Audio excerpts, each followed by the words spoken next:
I ended last time by sharing some biographical details about my life. Some people asked me after, are they really true? So yes, they're absolutely true. And I told the incidents from two different perspectives. First as a fault finder, and then as a merit finder. Now the important thing to keep in mind when we think about the merit finder is that it's not that the merit finder doesn't experience pain or disappointment or anger or humility or fear or disappointment. You know, it's very disappointing, to say the least, not to be able to pursue one's goal, if that goal happens to be a professional career in squash. It is very humiliating to be the only person who fails out of a program, and then to have to walk around for a whole year in William James while, you know, feeling like you have a horn coming out of your head. It's not fun. It's painful. However, the difference between a merit finder and a benefit finder and a fault finder is that the benefit finder understands that while things don't necessarily happen for the best, it is possible to make the best of things that happen. Things will be okay. Things will turn out fine. It may take a while until I see the benefit of it. It may take a while until I get over the humiliation or the pain or the disappointment. But that too shall pass. In other words, the benefit finder understands that these feelings are temporary. Gives him or herself the permission to be human, and then understands things will turn out fine at the end. I know that. Been there, done that. Part of life, permission to be human, which includes permission to experience these emotions and also the permission to fail. And we'll talk a lot more about this permission to fail when we talk about perfectionism, because perfectionism is a really intense fear of failure, where we feel that it's all or nothing. Either we have a complete flawless record or it's useless. It's either phenomenal or a catastrophe. All or nothing. The benefit finder understands that human nature dictates that we have painful emotions, and human nature, or being human, dictates that we also fail, and that too shall pass.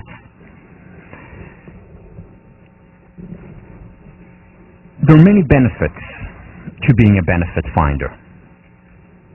So the first benefit is we simply feel better. You know, we're happier for it. But there are many, many others. For example, Suzanne Thompson from Pomona University did the following research, where she went to people who had just lost their homes in a fire in California. There were many of them at the time. It was a large wildfire, and many people lost their homes, and she interviewed them after that. And she distinguished between benefit finders and fault finders. The benefit finders didn't say, oh, I'm so glad it happened, but they said, well, there's some positive here. You know, I can start anew. It's a fresh start. I now will appreciate my home more. My family's okay, and I'm relieved, and that's good. So they focused on the positive. When she followed up with these individuals, those who were benefit finders as opposed to fault finders were happier in the long term, were experiencing more positive moods, and less likely to be anxious, and had less physical symptoms, both psychological as well as physical consequences. A lot of research on health benefits. For example, Glenn Affleck did research with individuals who had a heart attack. And there were some individuals who saw it as a catastrophe, the end of the world. There were others who were certainly not happy about it, but said, okay, so this is a wake-up call. There's actually some positive here, because it's telling me I need to take care of myself better, or it helped them revise their personal values. Those individuals who saw the positive, the benefit, who were able to see the wake-up call there, were more likely to survive 8 years later, less likely to have a second heart attack. Now that sounds pretty obvious because, they changed their lifestyle. But it's not just about changing lifestyle. Julian Bauer, we talked about last time, from UCLA, looked at AIDS patients and identified the benefit finders there. Not the people who said, oh, I'm so glad I have AIDS, but rather the people who said, as a result of that, I'm able to appreciate certain things more. As a result of that, I focus more on the things that really matter. As a result of that, I'm getting closer to certain people. The benefit finders, when she followed up 4 to 9 years later, the benefit finders were more likely to survive, were more likely to be alive. Research by Laura King and Miner. What they showed was that it can also be used as an intervention. So it's not just people who were born benefit finders or fault finders, and we know there is a genetic component to it, but there could be an intervention. So they brought in people who had experienced traumas in their lives, and they had them write about these traumas and the, quote, perceived benefit of the trauma. Those who wrote about the perceived benefit of the trauma were physically healthier and psychologically healthier, happier. Another research on cancer patients. The women came in and wrote about their cancer. And they wrote about good things that came out of my experience with cancer. The women who wrote about this visited the doctor's office less often, were more likely to survive their cancer, just by changing their perspective, by changing their focus. Now, these women did not say it happened for the best. Maybe some did, but most did not. They said, I wish I didn't have this cancer. However, it happened. Stuff happens. The question is what we do with it, how we interpret it after. Then they said to themselves, okay, so we got closer to our family. I'm appreciating life so much more now. I can enjoy the breath or a flower, or I couldn't before. My family is so much closer now. I know who my real friends are. And they found benefit in it, not for the best, but they made the best of the things that happened. And that made the difference even to their mortality rates. And there's a lot of research on optimism, benefit finding, and longevity. For example, in a sample of 839 residents in the Mayo Clinic, when they looked at them and they identified the benefit finders and the fault finders, the benefit finders, the optimists, were, after 2 years, were 19% more likely to survive. But by far the most influential and interesting study done in this area of benefit finding and optimism was the Nun study. The Nun study, which showed in many ways that the Bible was correct and that joy does prolong our lives. And the Nun study started in 1932.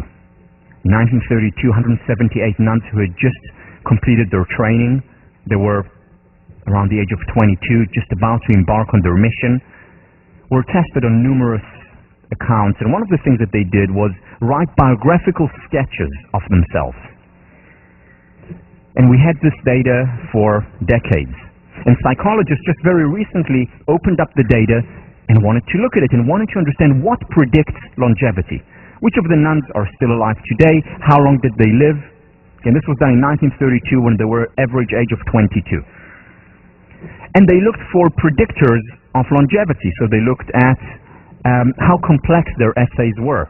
In other words, their intellectual capacities. Zero correlation to longevity. They looked at place of residence. Maybe if they lived in places with less or more pollution, that would impact how long they lived. Zero correlation. California, Boston, no difference. They looked at how devout they were. Their levels of belief at that time, at the age of 22, didn't predict longevity. There was one thing and one thing alone that predicted how long they would live. And that was positive feelings. What they did, the researchers, was look at the biographical sketches. Now, they had no idea who these women here were, so it was completely a blind study, double blind. And they categorized their writings into 4 categories: the most positive, the least positive, and 2 categories in between. And then they compared the most positive quartile to the least positive quartile. And here are the results that they found. Let me give you a sample, though, before, so that you get a sense of what a positive sample is and what a less positive sample is. So here is Celia O'Payne from the positive quartile. God started my life off well by bestowing upon me grace of inestimable value. The past year, which I spent as a candidate studying at Notre Dame, has been a very happy one. Now I look forward with eager joy to receiving the holy habit of Our Lady and to a life of union with love divine. Happy, joy, love. I mean, this is a positive person. Now here is someone from the least positive quartile. As you'll see, this is not someone who is particularly negative, but not a person who focuses on the positive, on joy, on happiness. Marguerite Donnelly. I was born on September 26, 1909. The eldest of 7 children, 5 girls and 2 boys. My candidate year was spent in the mother house teaching chemistry and second-year Latin at Notre Dame Institute. With God's grace, I intend to do my best for our order, for the spread of religion, and for my personal sanctification. Again, very factual, but not as positive, as much of a merit finder, an optimist as Celia O'Payne. Let's look at some of the data now.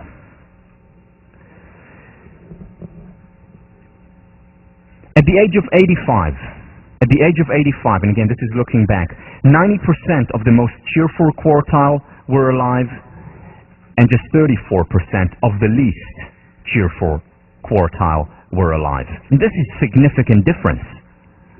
Now, that doesn't mean that there aren't some fault finders who live to 120 and merit finders who die of a heart attack at 30.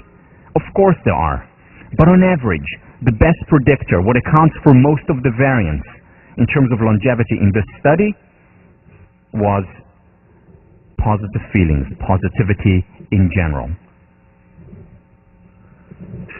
Here is 9 years later, same study.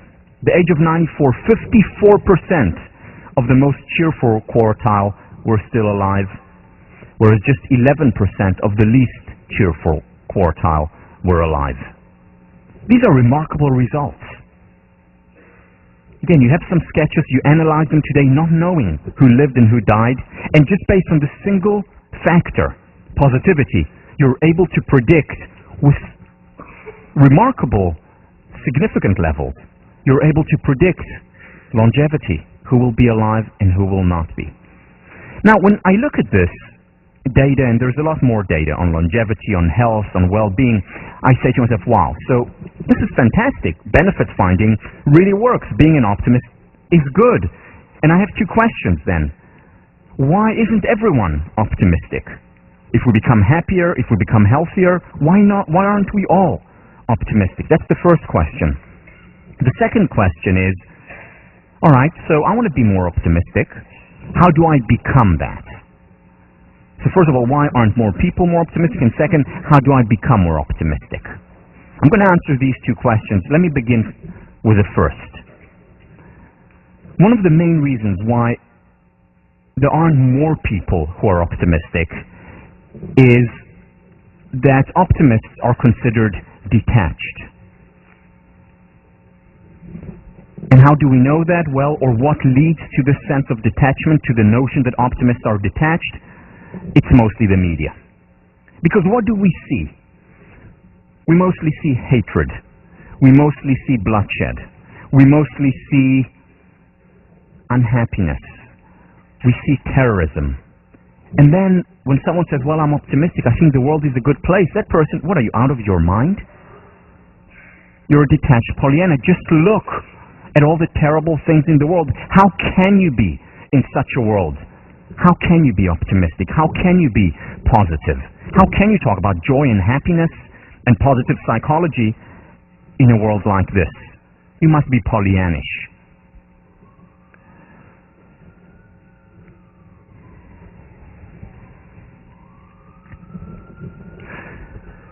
In many ways, the message of Thomas Hobbes is correct. Life is short, brutish, nasty, and poor. And that seems much more likely to be true than an optimistic sense of life. Let's look at some of the headlines, and I got this just a couple of weeks ago as I was preparing for this particular lecture. So, Venezuela, a missing jet, flight delays, okay, this is the elections, fresh violence in Kosovo. So a new state was created, and there is violence. This is the focus. Hundreds of homes damaged by quake, and so on and so on. Turkey launches incursion into Iraq. Blood duel for Oscar. Okay, that's a good one, I guess. Yeah. Tories spelling dishes. Okay, let's move on. So that was CNN. Here is what was that? I forget which paper I got. I think this is Reuters. Iran nuclear question remains. Again, Turkey, protest embassies, so on and so on, negativities. This is Fox News. What's the focus? This kid's mom wants out. A mother leaves her child. It's not focusing on the millions and billions of mothers who embrace their children. It's the mother who wants out. And then they tell why. What led the mother to want out of this relationship. And so on and so on. So much negative. How can we be positive in a world like this? It would be really unrealistic of us, wouldn't it? Well, I want to show you an excerpt now by my favorite psychologist, Ellen DeGeneres.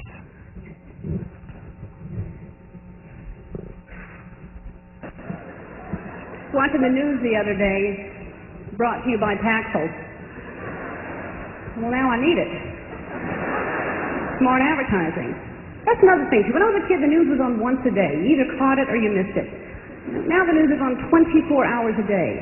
And that's not enough. They got a guy talking, and then there's a crawl down there. If you got that guy talking, you got the crawl going, you're online, you're putting in your opinion on your poll. No, I say to that, no! There should just be one crawl that goes around over and over again. Things are getting worse. That's all we need. And the local news, man, they want you to watch every broadcast they've got, don't they? It's not good enough you're watching the one you're watching. They do these teases to get you to watch later on. They're so incredibly cruel. It could be the most deadly thing in the world, and you may be having it for dinner. We'll tell you what it is tonight at 11.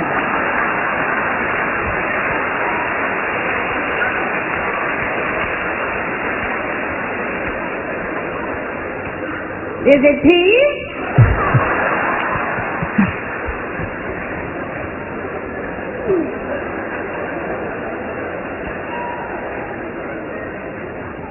I feel sorry for the newscasters, We can turn it off, but that's their job, and they have to read these stories, and they're just coming up on the teleprompter. They don't know what's coming up, and they've got to go through this range of emotions that there were no survivors. And next, which candy bar helps you lose weight? Still to come is an asteroid headed towards Earth. But first, where to find the cheesiest pizza in town? Also, a disturbing new study finds that studies are disturbing.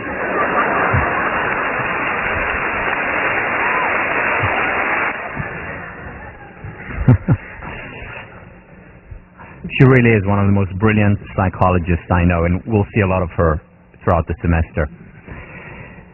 Now, so the media does it. The media does focus to a great extent on the negative, and that's not just a bad thing. Because one of the roles of media in a civil society is to highlight wrongs that can be righted, to inspire people to act and to change, to make the world a better place. However, we need to realize that the media doesn't just report reality as it is. It highlights a certain aspect of reality, and there is a media bias involved. The media bias is not left-leaning CNN or Reuters versus right-leaning Fox and Wall Street Journal. That's not the bias I'm talking about. I'm talking about bias toward the negative. The media focuses, highlights the negative. It acts as a magnifying glass rather than as a looking glass. And we need to keep that in mind and to correct for that. The media doesn't just reflect reality as it is. Reality is not the front page of the New York Times or the Wall Street Journal. That's not reality. That's highlighting a specific area of reality and magnifying it. It accentuates the negative, focuses on the negative, the war with Turkey, or the blood spilled in Kosovo, or the mom leaving her child, the hatred. And what he does when he does that is also underrepresent the positive. Now, if you think about it, this is exactly two of the three mental distortions that we talked about. Magnifying the negative, minimizing the positive. In other words, what the media does is distort our perception. It actually makes us into pessimists. Especially because the news is on 24 hours a day, and we're constantly bombarded by negativity after negativity after negativity. And where do we get the positive? 30 seconds at the end of the news. Oh yes, there is also a little bit of good stuff going on. But it's just to make you smile so that you come back tomorrow or the next hour for more bad news. Negativity after negativity after negativity, distorting, creating these cognitive distortions, these psychological traps that we talked about under cognitive therapy. And we become pessimists. Is it any wonder that most people are pessimists when the media has such an impact on us? And again, not to belittle the role of the media, but what I'm doing is highlighting certain aspects that we need to be cognizant of, that we need to counter. And how we counter, we'll talk about in a minute. So what does the media highlight? The frauds, Martha Stewart or Enron or WorldCom, highlighting these frauds, but not reporting on the millions and billions of honest transactions that take place every day, right now as we speak. Highlighting the negative, ignoring the positive. Millions and billions of honest transactions taking place all the time, all around us, constantly. Now, what else is happening? What we're doing, what the media is helping us to do, is extrapolate from a few instances where people want to hurt while ignoring the millions and billions of people who are dedicating their lives to helping spread happiness in the world. Whether it's in soup kitchens to help the world a better place, or whether it's right in our backyard, where over 1,800 Harvard students volunteer as part of Phillips Brooks House. Remember the false stereotypes that I talked about, whether it's here at Harvard or in the United States. So many people dedicate so much time to helping, and yet the focus is on the few that hurt. And that creates a certain schema in our mind where we think the world must be a bad place. The focus is on terrorism primarily. But what about the millions and billions of people who want to live in peace? Again, this doesn't mean we need to ignore the terrorism or the bad or the negative. And this is one of the important roles of the media. At the same time, we shouldn't also ignore the good.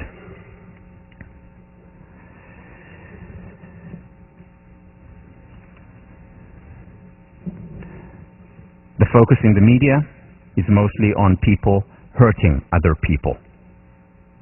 For example, through rape, while ignoring the millions and billions of people who are making love every day. And not just in fairy tales. People all over the world, I've no idea who they are. I hope they're not in the classroom. There was Google image.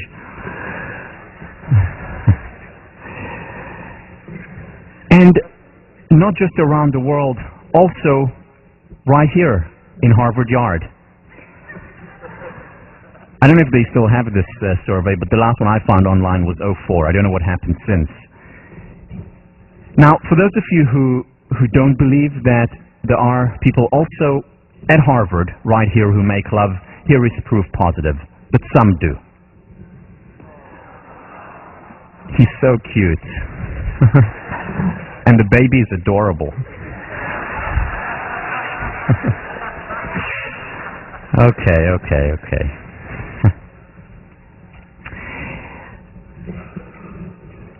Now, what I'm saying here is not that we need to ignore the bad, not that we need to ignore what's not working. We should focus on it, we should look at it, we should improve the world. At the same time, we should also understand that people who say to the optimist, to the benefit finder, get real, are actually missing the point. Because it's not the benefit finder who is detached. It's the fault finder who is. Because there is much more good in the world than bad. Much more. In fact, it's not just about focusing on the full half or the full half. It's focusing on the 90% because there is a lot more good than bad in our world. And it's important not just because it's a nice thing to do, not just because it makes us healthier and happier. It's important because focus creates reality. I mean, we saw it on so many levels. We saw it with the children on the bus that we didn't notice. We saw it when it came to Marva Collins, who said, let's focus on the seed of greatness in these individuals. We saw it with the research on resilience, when the focus was on why are so many failing versus what makes some individuals succeed despite unfavorable circumstances. Focus creates reality. Also, think about it. I mean, when we read about frauds and dishonesty in the newspaper constantly, what we begin to believe, what we naturally would begin to believe is, well, you want to be successful? You want to become the CEO of a Fortune 500 company like Enron? You have to engage in fraud. There is no real other way to succeed. Why? Because the millions of other people who are succeeding honestly are not reported on, or are mostly not reported on. And that's what we focus on. Not to say that it's not important to have whistleblowers and to talk about these things. It's equally important, though, to also focus on those who do it honestly and well, because they are the vast majority, way over 90%. Because if we don't, then a person will think, well, if I want to succeed in business, then I have to, bend the rules. And when an ethical decision comes up, when he or she becomes a manager at the age of 35, they say, well, the only way to succeed is if I bend the rules slightly. And that creates a self-fulfilling prophecy. Or how many people here, seriously, show of hands, once thought of going into politics, becoming, a governor or a president or prime minister? How many people here thought of going, other than me? Okay, quite a lot. I mean, we know that at Harvard there are quite a few. Now, out of those who put their hands up, how many people were told by others, you shouldn't go into politics, you're too honest? Too honest. We hear it all the time, and that becomes a self-fulfilling prophecy because many honest people who could potentially make the world a better place by going into politics don't go in because politicians are crooks. Well, politicians are not crooks. Yes, there are politicians who are crooks, but they're the minority. The majority do honest work, want to make the world a better place, surely make mistakes, they're human after all, but with good intentions, with an ethical code.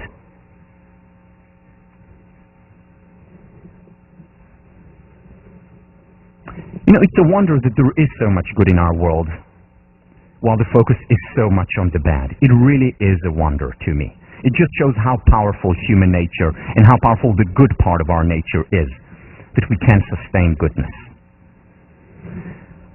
Also, how about this? The constant chatter in our mind is, okay, why didn't I do this? Why haven't I done the reading yet? Why haven't I completed my paper? Why did I say that to that person? Why did she say that back to me? Mostly negative chatter. How often do we have the chatter, wow, I had a really lovely conversation today. Or, well, I just finished so much work, I was productive, I did so well. Wow, I just got an A-, and I didn't even work that hard for it. I mean, of course, not here, but I'm saying other places. Why don't we have this kind of chatter in our mind? Again, because our schema focuses on the negative, and we'll talk about change next week, and we'll understand that there are actual neural pathways that have been created by the media, by the focus on what is not working, have been created so that we gravitate toward becoming fault finders.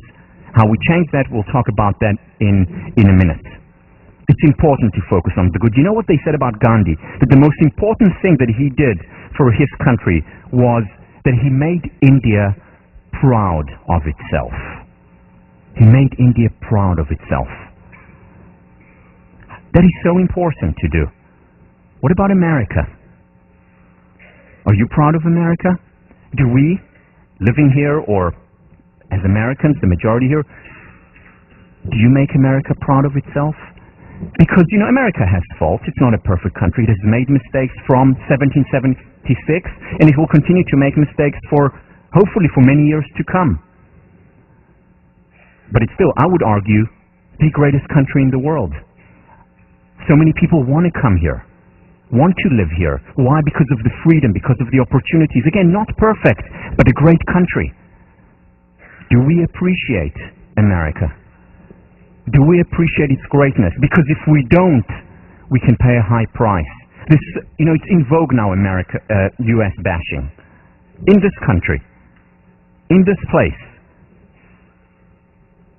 And the problem is when we just focus on bashing, when we just focus on the negative, we create a worse reality rather than improving the reality. So yes, we need to be critical, and one of the virtues of this great country is that you can stand out in the street or write an op-ed and criticize the politicians, the system, other people.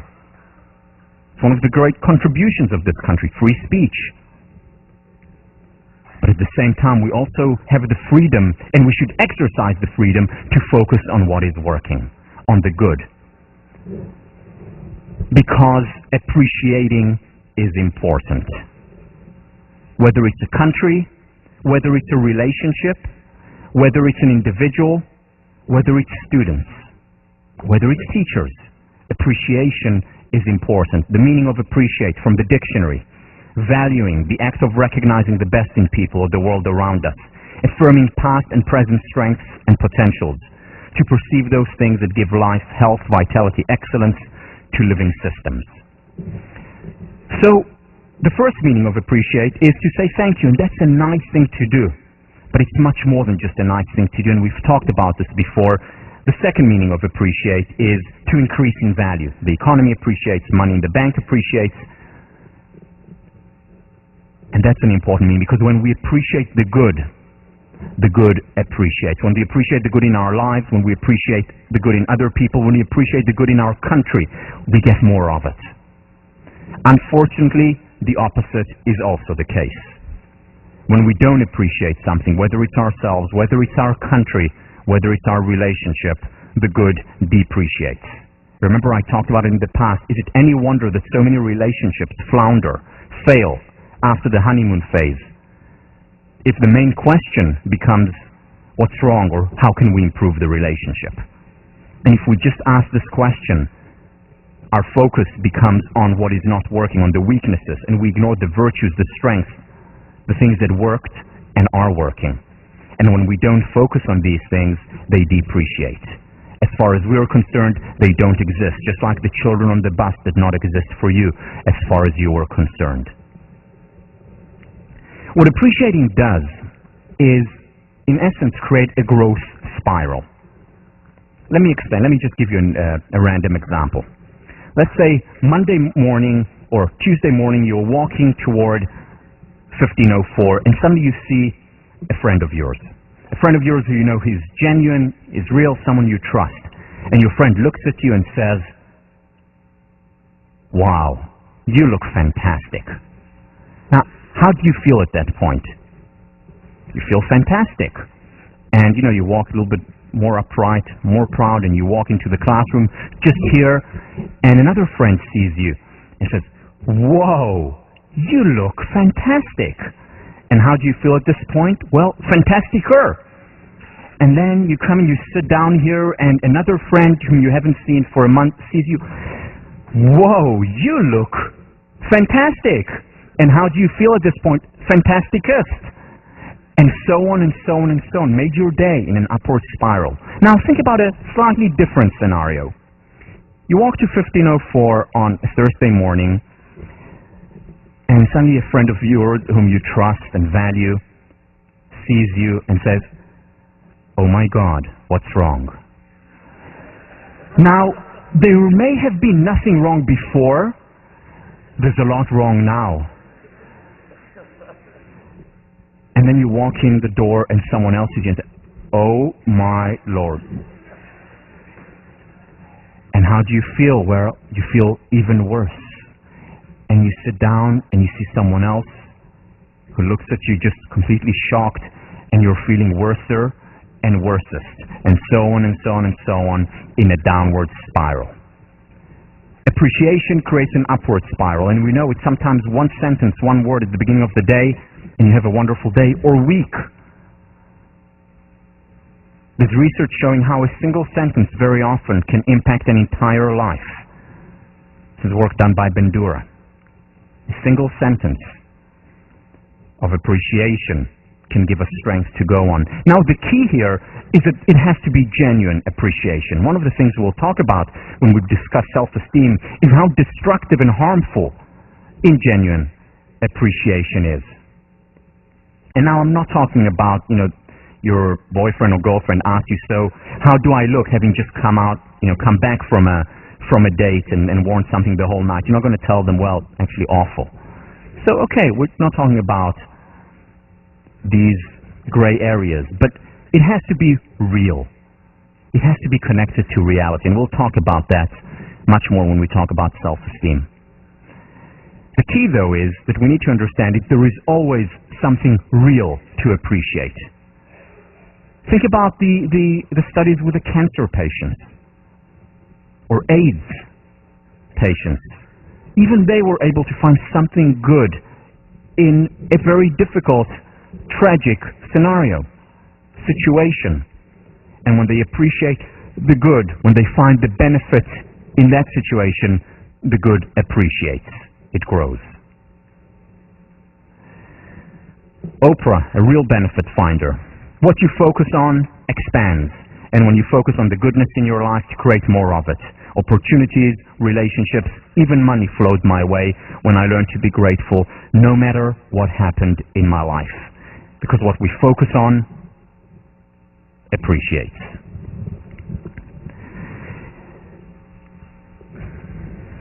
Again, the metaphor that I've been talking about throughout the course, the seed.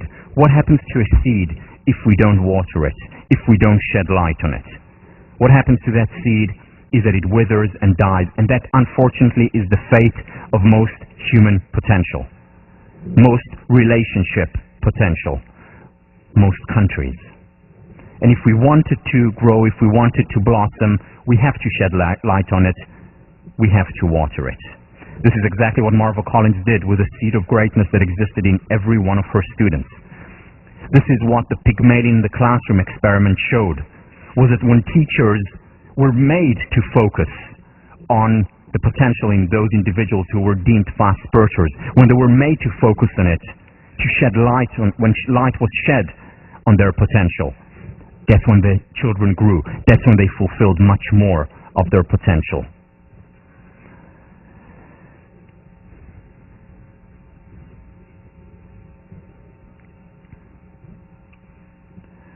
So how do we correct the false schema? What do we do about it? Let me share with you some things on the societal level, some things on the individual level. On the societal level, create good news. Not enough of it around. Now people say, well, it's not marketable, it's boring. Well, okay, a lot of it is not marketable. Part of it because it's the norm, it's the usual. But why not report on the great technical advances that are making lives better? Why not report much more on the great medical advances? Why not report much more on peace and well-being? A situation stops being interesting once there is peace. It's interesting when there's war. Well, why not focus more on these areas? Here is a newspaper that was started online, the Good News Network, that I highly recommend you go on to. Just in the last couple of years it was started. Getting people to focus on what is working. About Albert Einstein, about Cambodia gaining independence on that day in 1953. Berlin Wall. Focusing, reminding ourselves of historical good as well as on present good, and they have great news where they talk about.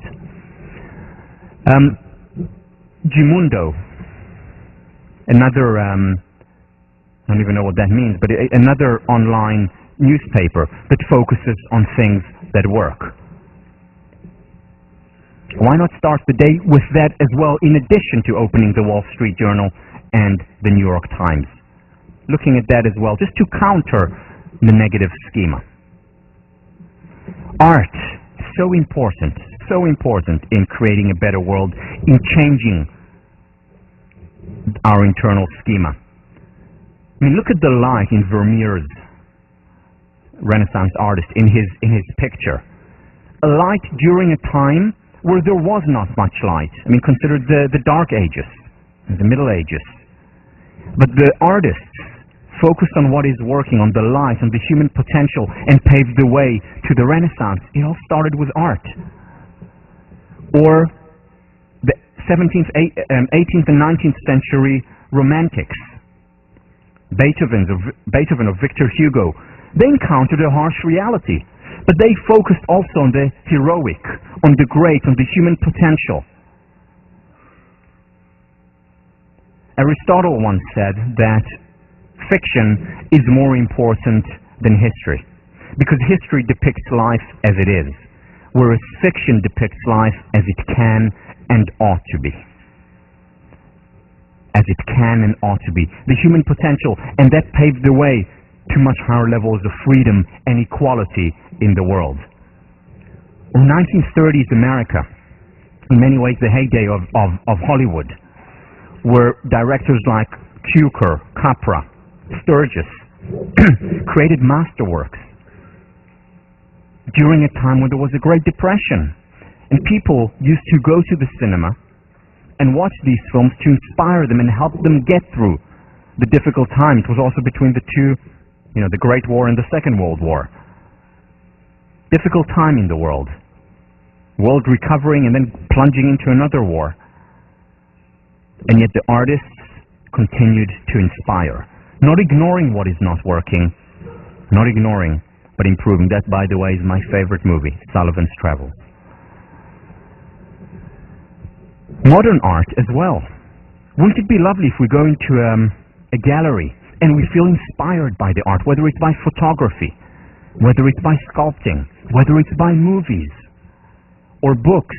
There has to be much more of it. And again, one of the roles of the artist is also to highlight what's not working so that it is improved. But if an artist, if an individual is really concerned about improving the good in the world, it is not enough to only focus and highlight what is not working. Because if we don't highlight the good, if we don't appreciate the good as well, the good depreciates. Positive psychology. This is what it is very much about. Remember, there are two things that positive psychologists do when they study. The first thing that they do is focus on what works. The second thing that they do is focusing on the extraordinary, on the tip of the stem. And by doing that, in the words of Miriam, they democratize excellence. Because they're focusing on the good, not ignoring what works in each individual, not ignoring the extraordinary individuals. The Marva Collins of the world, the resilient kids in at-risk population, and so on. Another reason, in addition to the media, why we tend to ignore the good and focus mostly on the bad is that we adapt. We adapt to what is common, and what drives us, what's interesting to us, is the uncommon, the exception, rather than the rule. And because there is so much more good in the world, so much more common, we adapt to it. We stop seeing it after a while. Whereas the bad, the exception, always captures our attention. Why? Because nature created us such that we are change detectors. We're change detectors, and whenever there is a change, our mind immediately goes to that change. Something different that happens. Whether it's something we see or something we hear. For those of you who were asleep. So it's the exception that wakes us up, and that's a good thing. It's a good thing that nature was created that way, because it helps us in case of danger. Because it helps us, for example, here when there is a lion coming toward us, or trying to creep up toward us. It helps us smell poison, something that is different, that changed. It also helps us hear a sleeping baby. It's incredible how this works. Fast asleep, there can be, the house may be falling, you don't get up, but then there is a baby crying, and you're up in a second. We're change detectors, and nature has created us such, or God has created us such, so that we can survive better. Now, it's actually a good thing that we adapt on a few levels. First of all, if we didn't adapt, if we were hearing all the noises, we would quite literally go nuts. Because there are so many noises right now going on, in addition to what you're listening to. People typing, people breathing,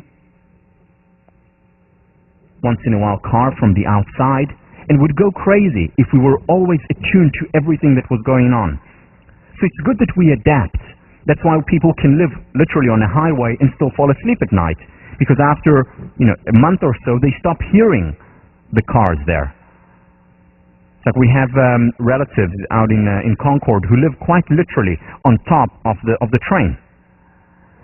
And we went to visit them for dinner, and a train passes by, and the house shakes, and it's enormous noise. And at the beginning, Tommy and I looked at each other and and smiled. And then second time the train goes by, and the house shakes, and huge noise. And I couldn't help myself, and I said, "Doesn't that bother you?" And they said, "What?"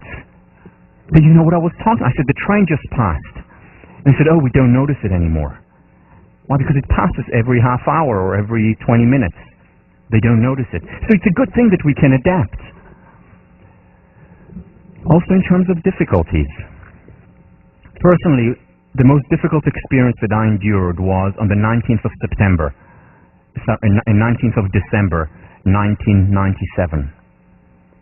I was living in Singapore at the time. My best friend was coming over from Indonesia to visit me. The person who was most important in the world to me at that time. And her plane crashed. Silk Air Flight MI-185. Some of you may remember this. And my world crumbled. For the first time in my life, I felt like I didn't want to go on anymore. I had no energy. And I called up my family, and then I called up another person who has made a lot of difference in my life, Nathaniel Brandon. For various reasons. First of all, Nathaniel Brandon he's a well-known author and psychologist, had just visited Singapore, had just met Bonnie. And I called him up because he was a psychologist whom I thought could help me, but also because at the age of 45, he lost his wife, who drowned in a pool when she had an epileptic fit, and he found her drowned when he came back home in their pool in their home. So he had been through that about 25 years earlier. So I wanted to talk to him to get his advice, and I was on the phone and could hardly get my words across. I was crying constantly, and he said to me, "Tal, what I'm going to tell you now is not going to make sense, but it's true. You're going to get over this. I know you are. We get over losses. It's difficult, it's painful. Cry, give the emotions their space, but you're going to get over it. We get over painful emotions. We all do, because if we hadn't, then God help us all.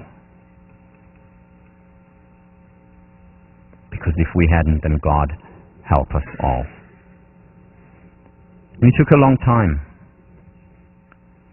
It was after 3 months that I could start working again. It took a whole year for me to feel some of the bounce, some of the passion for life that I felt before.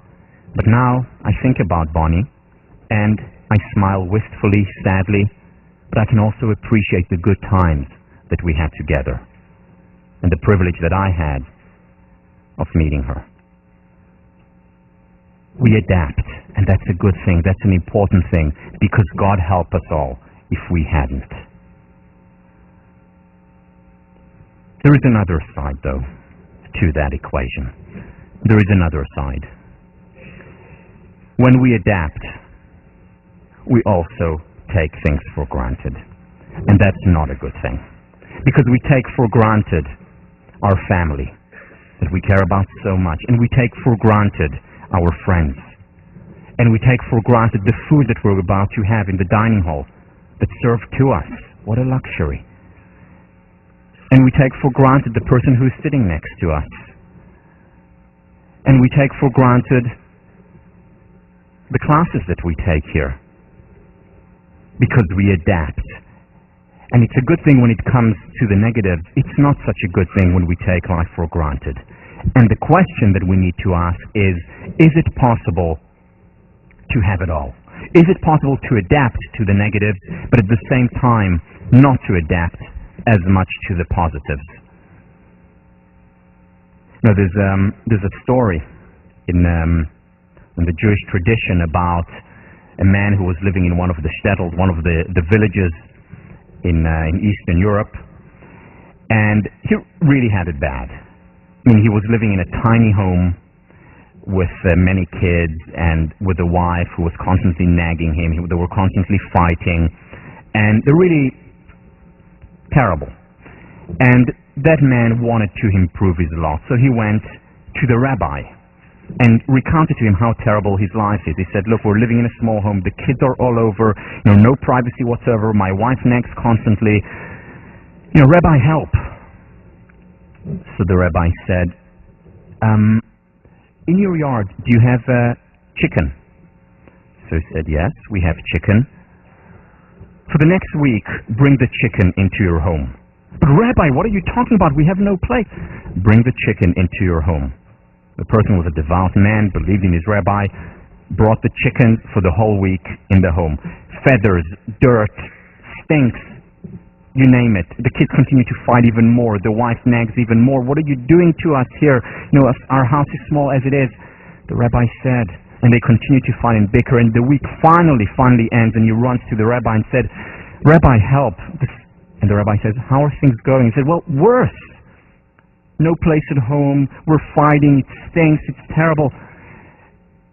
My child, do you have a cow in your backyard? Yes, Rabbi, we have a cow. Well, bring her into the house in addition to the chicken for the week. Rabbi, just do it. So he brings in the cow, and again, it's awful, and it stinks to the nth degree, and and they don't even sleep for the whole week, and it's terrible, and by the end of the week, he's looking terrible, disheveled, he stinks. He goes to the rabbi and says, Rabbi, help, situation is terrible. Yes, it's so much worse. Do you have a horse in your backyard? Yes, Rabbi, we do. By now understanding the pattern here, take the horse and bring it into your house. So he takes the horse, brings it into the house, and it's awful. The horse is kicking and yelling and jumping and breaks stuff, and there is mess and chaos and bickering and so much worse. And finally the week ends. He runs to the rabbi, and the rabbi says, how are you doing? Rabbi, it's terrible, it's awful. Okay, for the next week, why don't you take out all the animals and come and see me then? And at the end of the week, he comes there and the rabbi says, how are things going? Rabbi, it's wonderful. We have so much place. The smell is so good. We're getting along now like we hadn't ever before. The kids are happy. Thank you so much, Rabbi. Now here is the question. Do things need to get worse before we appreciate what's right in front of us and all around us? When do we begin to appreciate our health? When do we begin to appreciate our health? When something goes wrong with us or with someone else. When do we begin to appreciate life? When ours is in danger or when we lose someone dear to us. And the question that we need to ask ourselves is, must something external, extraordinary, and usually tragic happen for us to appreciate the ordinary? You see, there are treasures of happiness all around us and within us. Right next to us, in the dining hall, sitting next to you here, in your room, at home. There are wonderful things, things worthy of appreciation all around us and within us. But we take them for granted. And do we need to wait? Do we need to wait for that? And the answer is no. No, if we learn gratitude as a way of life. If we cultivate the habit of gratitude. And just as the media has cultivated the fault-finding, we can cultivate benefit finding. We can cultivate grateful, because when we're grateful for something, we no longer take it for granted. G.K. Chesterton, you say grace before meals. All right, but I say grace before the concert and the opera, and grace before the play and pantomime, and grace before I open a book, and grace before sketching, painting, swimming, fencing, boxing, walking, playing, dancing, and grace before I dip the pen in the ink. Gratitude produced the most purely joyful moments that have been known to man. Think about it. Think about the last time you were grateful to someone and you expressed that gratitude. How did you feel, and how did you make that other person feel? Or when someone was grateful to you, appreciated you, you were walking on air. It created this upward spiral as a result.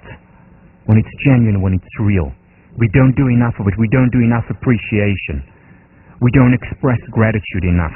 Whether it's to the food that we eat, whether it's to writing that we do, whether it's for our friends or family. This is one of the most wonderful books written about the power of gratitude. It's not a research book, but a lot of these ideas, and as I'll talk about in a minute, have been researched. About Gratitude by Brother David Stengel Rast. He also has a great website if you Google his name. How do we cultivate gratitude? His advice is simple and gracious. Why not start by surveying a typical day? What is it you tend to tackle with spontaneous mindfulness, so that without an effort, your whole heart is in it? Maybe it's the first cup of coffee in the morning, the way it warms you and wakes you up, or taking your dog for a walk, or giving a little child a piggyback ride. It is a matter of practice, of doing it over and over again, till it becomes second nature, till it becomes a habit, till we take a state of gratitude and turn it into a gratitude trait. And it is possible to do it. One of the ways to do it is to identify every day just one or two things to do mindfully, to focus on them. Whether it's the first cup of coffee in the dining hall, whether it's the walk to class, whether it's 10 minutes in the afternoon where you just listen to the music in your room by yourself with your eyes closed and focused, appreciating your favorite piece. Taking our time to not just become wine connoisseurs, but also life connoisseurs. This course in many ways is about life appreciation. He continues, gratefulness is the measure of our aliveness. Are we not dead to whatever we take for granted? Surely to be numb is to be dead. Think about this. So Irvin Yalom, Stanford psychiatrist, did a lot of research on terminally ill patients. He went to people who had 3 months, 6 months, up to a year to live, and researched this population. And what he found time and again is that these people, time and again, were saying something to the effect of, for the first time in my life, I feel that I'm alive. For the first time in my life, I feel that I'm alive.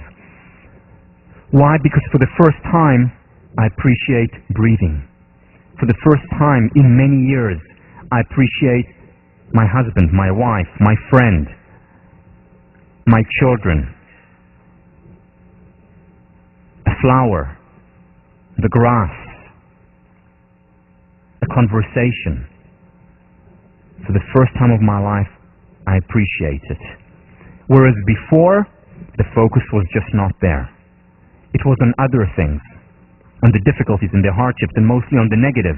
And remember, as far as you are concerned, the children on the bus did not exist. As far as most people are concerned, the good things in their lives, in their relationships, do not exist. Because when we're not grateful for them, when we take them for granted, as far as we're concerned, they're not there. And then we're numb to these things. We're dead to these things. And it takes a wake-up call, like a terminal disease, to wake us up, to get us to focus on what is right inside us and all around us all the time. Why? Why wait?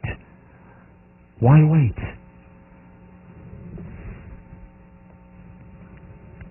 There's a lot of research on the value of gratitude. You read one of, or will be reading one of the articles by Robert Emmons and Michael McCullough from UC Davis. Let me summarize the two studies there into one. So what they did was essentially take a random group of people and divide them into 4 groups. First group, every night before going to bed, write at least 5 things for which you're grateful. Big things or little things. Second group, write at least 5 hassles in your life. 5 bad things that happened to you. Third group, write about at least 5 things that you're better than others at. Superior to others. And the fourth group, control group, write about anything that happened to you during the day. The outcome measures that they looked at was optimism, happiness, physical health, how often they visited the doctor over the 6 months of the study, one of the studies, how generous and benevolent they were toward other people, and finally, how likely they were to achieve their goals that they set for themselves. In other words, how successful they were. The group that performed the worst was the hassles group. 5 bad things that happened to you. The group that performed at best, that was happiest, most optimistic, most likely to achieve their goals,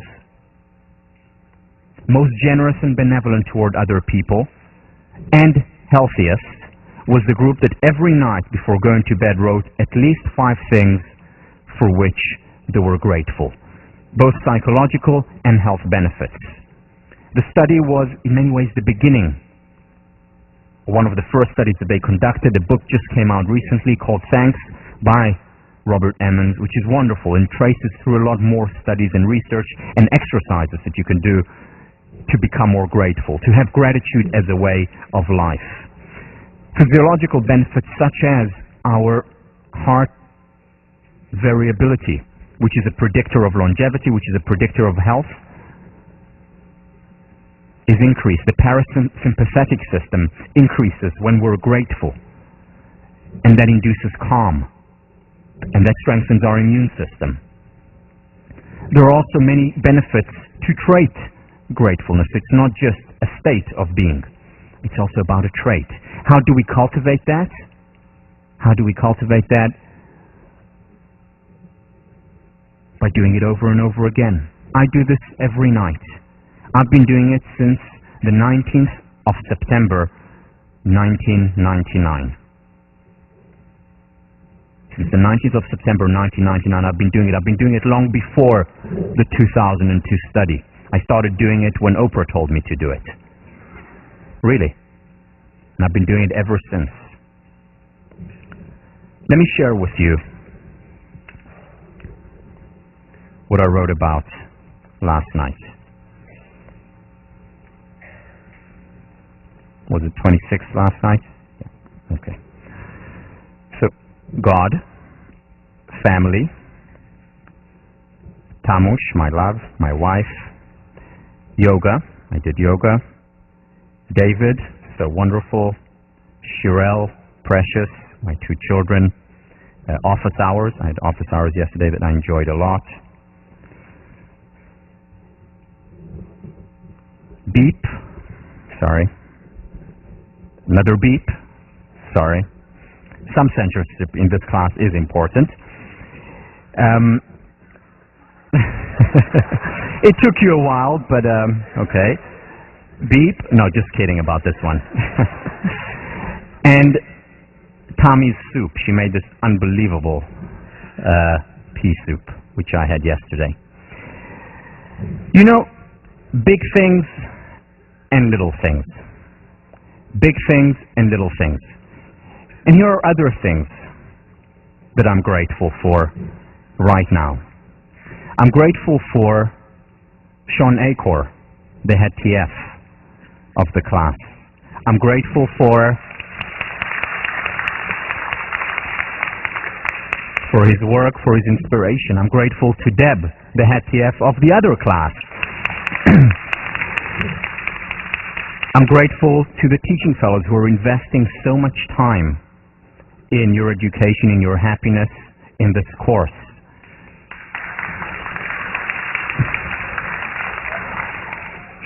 I'm grateful to Barry, who's there behind the scenes. You don't see him much, but he's responsible for so much of what's happening, for his support, for how humble he is doing all that.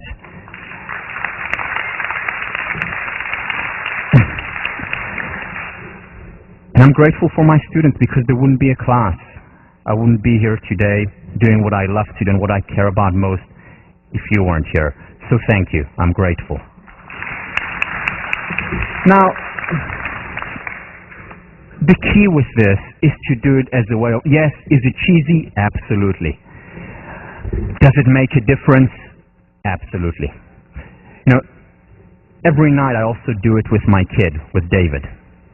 And how do I do it? I ask David, he's 3.5 years old, what was fun for you today?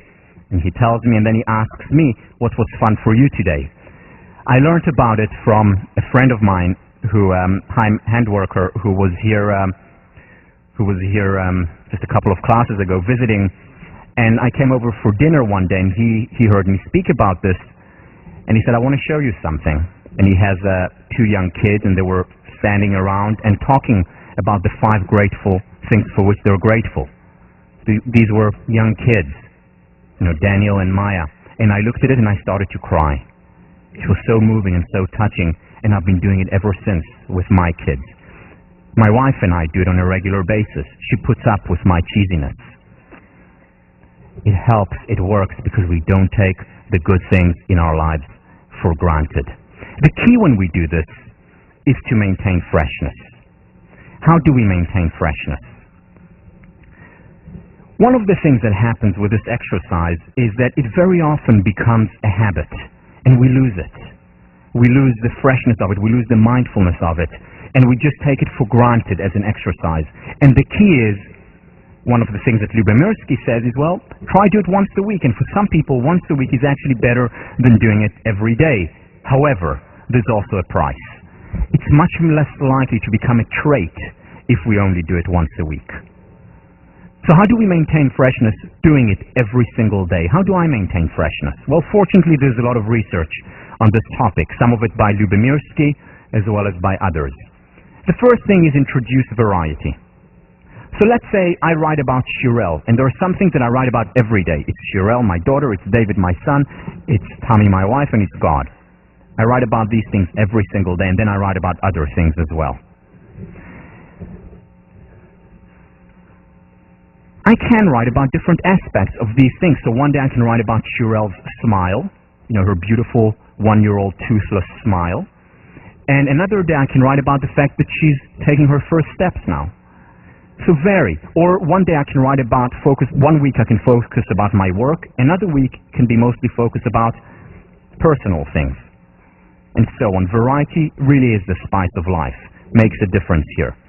Second, Ellen Langer talks about mindfulness. She defines mindfulness as creating novel distinctions, which is similar to creating variety. Looking at things that I haven't seen before, that I haven't looked at before.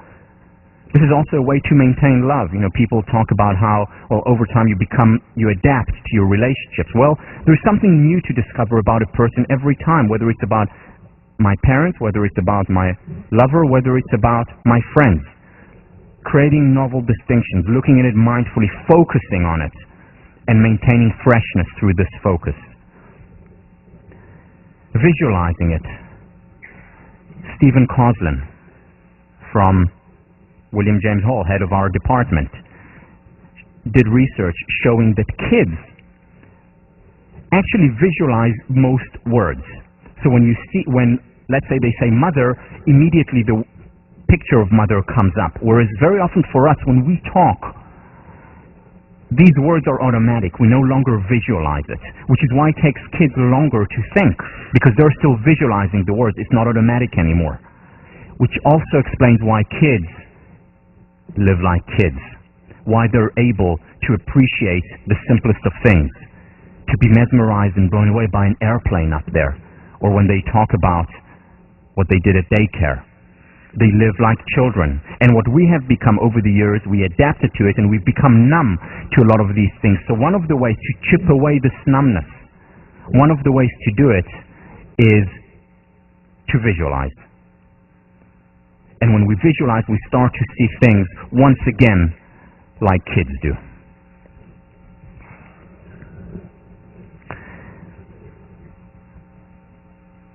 Next time we'll continue with this, but I want to end today by sharing a story with you. A story about the person who, to me, more than anyone else, captures what a benefit finder is. A person who's my role model when it comes to focusing also on the good. My grandmother was born in 1915 in Sighet, Romania. She had a very regular childhood. She was the youngest daughter of 7, one more sister, 5 more brothers. And they were doing well. Many of her brothers became important rabbis, violinists, musicians. And she was a young girl, happy, living the normal life until 1940, which was when Hitler invaded Romania. Hitler invaded Romania and her life changed radically. Her entire family was taken to one concentration camp after the other, ending up in Auschwitz.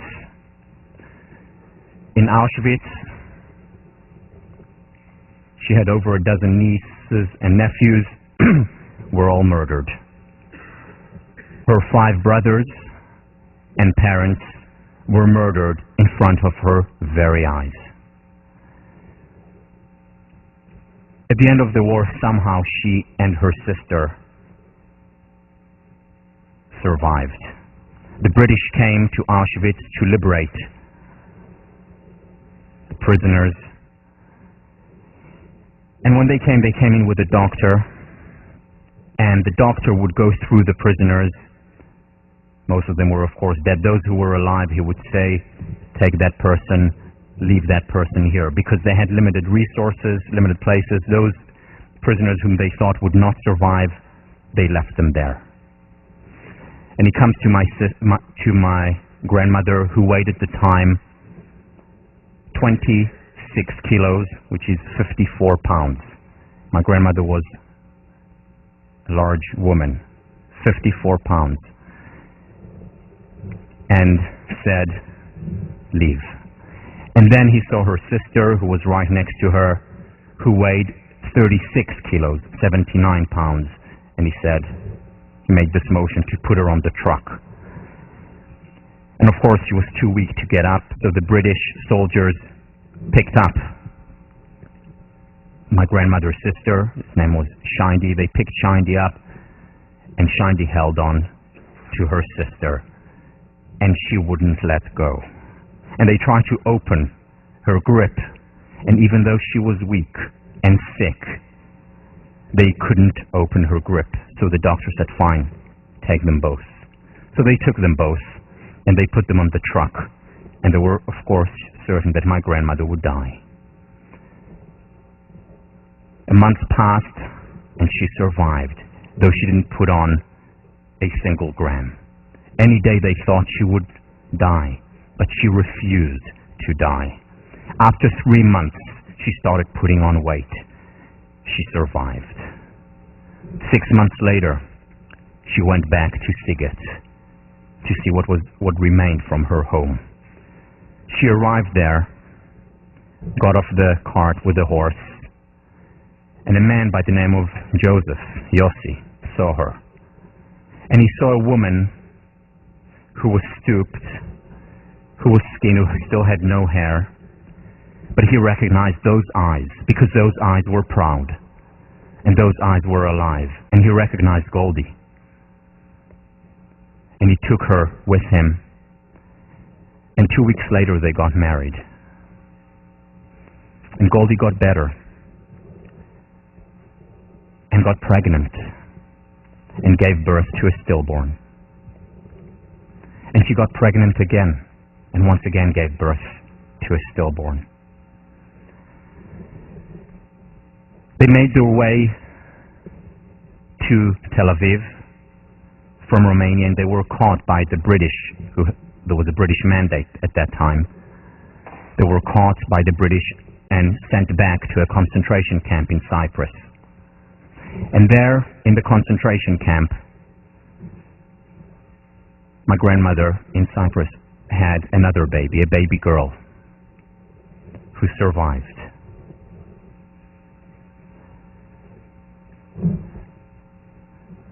And then they had another boy who was stillborn, and my grandmother could have no more children. Her body had just endured too much.